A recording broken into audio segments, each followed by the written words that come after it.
j'espère que vous allez bien. Aujourd'hui, on se retrouve dans une vidéo sur ma chaîne Yaya03, voilà, dans un contexte un peu plus différent. Donc, je vais vous faire de la lecture à voix haute.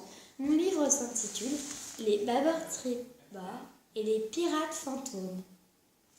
On commence. Les babeurs tribords et les pirates fantômes. L'édition Picolia, Johnny Duddle.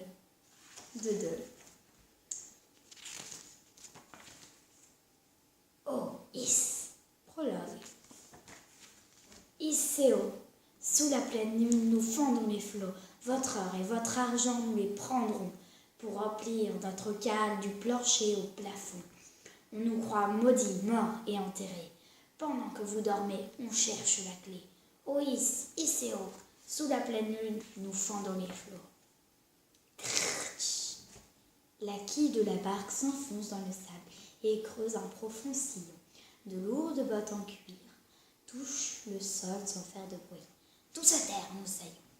Des pieds nus, couverts d'oignons, pataugent dans la mer.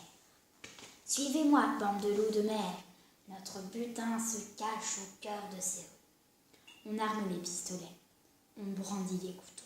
L'acier des lames froids et cruelles brille sous le clair de lune.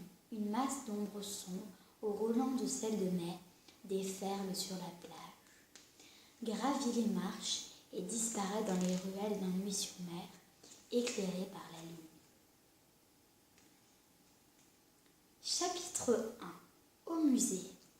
Dans le poste de surveillance douillet du musée d'un nuit-sur-mer, Arthur Passepartout mord dans son muffin double chocolat, puis prend une gorgée de thé.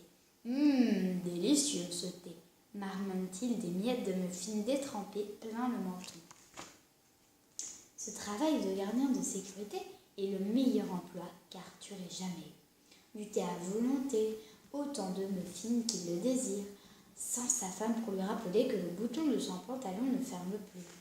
Du temps pour lire son magazine de voitures anciennes et des heures de silence pour potasser avec amour ses mots croisés.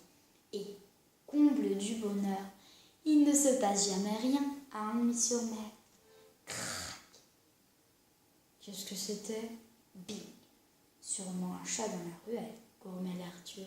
Il affiche à l'écran les images de la caméra de surveillance installée dans la ruelle. Tout est normal. Bing. Ou alors une très grosse souris.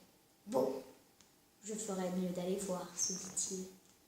La seule chose qu'Arthur n'aime pas dans son travail de gardien au musée d'un nuit-sur-mer, à part la veste qui pique et l'obligation de polir ses chaussures chaque jour, c'est l'obscurité. Arthur n'est pas très à l'aise dans le noir. Sous le vaisseau de sa lampe de poche, tout lui paraît effrayant. Des ombres suspectes sortent de partout, des statues, des sculptures, des animaux empaillés, des tableaux et des pirates. Bye bye tout le monde, bisous bisous. À la prochaine lecture.